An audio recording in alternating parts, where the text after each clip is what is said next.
নফর মার্কেট গণেশ সমিতির উদ্যোগে আজকে পবিত্র মিলাদুন্নবী নবী সাল্লাল্লাহু আলাইহি ওয়াসাল্লাম মাহফিল সম্মানিত সভাপতি নফর মার্কেট ব্যবসায়ী সমিতির সম্মানিত সভাপতি জনাব হাবিবুর রহমান ভাই আজকের এই মাহফিলের প্রধান অতিথি হিসেবে উপস্থিত ছিলেন চট্টগ্রাম সিটি কর্পোরেশনের মাননীয় মেয়র ডাক্তার শাহাদাত হোসেন সহ রাজনৈতিক দলের নেতৃবৃন্দ এবং মঞ্চে উপস্থিত রয়েছেন চট্টগ্রাম আসন থেকে যিনি জামাত ইসলাম থেকে মাননীয় সদস্য ডক্টর ফজলুল হক সহ নেতৃবৃন্দ উপস্থিত রয়েছেন তামাকুল সমিতির সম্মানিত সভাপতি সুবর কামাল ভাই উপস্থিত রয়েছেন এবং আমাদের কার্যকরী পরিষদের নেতৃবৃন্দ উপস্থিত রয়েছেন এবং আমার সামনে যারা আজকে এই মাহফিল উপস্থিত হয়েছেন আমার অঞ্চল এলাকার ব্যবসায়ী কর্মচারী সকলকে জানাচ্ছি আমার সালাম আসসালামু আলাইকুম রহমতুল্লাহ বরকাতুহু।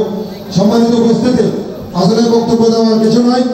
আজকে মাহফিলে আপনারা উপস্থিত হয়েছেন, বিশেষ করে আমাদের মাওলানা কামরুল ইসলাম সাহেব আনসারী সাহেব আমাদের মাঝে উপস্থিত হয়েছেন। উনি আজকে বক্তব্য কোরআন হাদিসের আলোকে তাফসীর পেশ করবেন। আমি আমাদের আজকের প্রধান আলোচক হযরত মাওলানা কামরুল ইসলাম সাহেব আনসারী উপস্থিত হয়েছেন, ওনাকে মঞ্চে আসার জন্য বিশেষভাবে অনুরোধ জানাচ্ছি।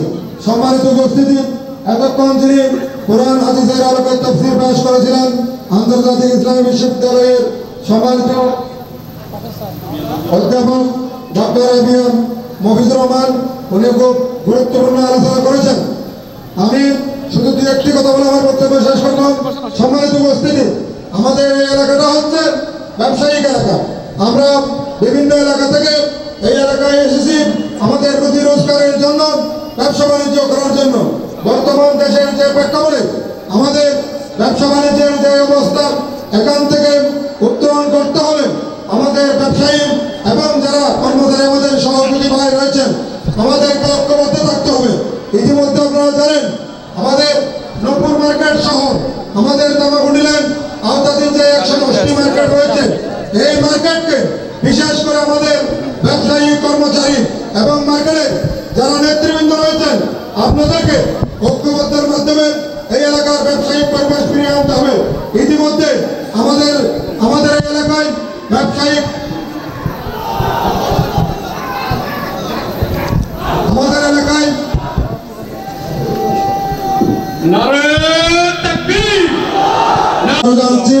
আমাদের এই এলাকাটা হচ্ছে ব্যবসায়িক এলাকা। আমরা ব্যবসায়ী কর্মচারী যারা রয়েছি সকলকে ঐক্যবদ্ধ থাকতে হবে, কারণ এই ব্যবসায়িক পরিবেশ যদি আমরা বজায় রাখতে না পারি তাহলে আমাদের রুজি রোজগার বন্ধ হয়ে যাবে। ইতিমধ্যে আমরা লক্ষ্য করছি এই এলাকার মধ্যে কিছু গ্যাং ছিনতাইকারীর অবস্থান করছে। আমি বিশেষ করে ব্যবসায়ী কর্মচারীদেরকে অনুরোধ জানাবো, কোনো অবস্থাতেই কোনো বেচারার বাসায় যদি কিছু গ্যাং ছিনতাইকারী অবস্থান করে আপনারা জানেন, তাহলে আমাদেরকে অবশ্যই অবগত করবেন। আমরা আমাদের প্রশাসনের সহযোগিতায় তাদেরকে আইনের হাতে তুলে দেব। আমি আমাদের বিশেষ করে নূপুর মার্কেট যেহেতু এই জুতার মার্কেটের জন্য বিখ্যাত, ইতিমধ্যে আপনারা লক্ষ্য করেছেন আমাদের ব্যবসায়িক অবস্থা খুবই খারাপ। সুতরাং আমি আবার অনুরোধ জানাচ্ছি ব্যবসায়ী কর্মচারীদেরকে ঐক্যবদ্ধ থাকার জন্য। আমি আমার বক্তব্য শেষ করছি। আসসালামু আলাইকুম।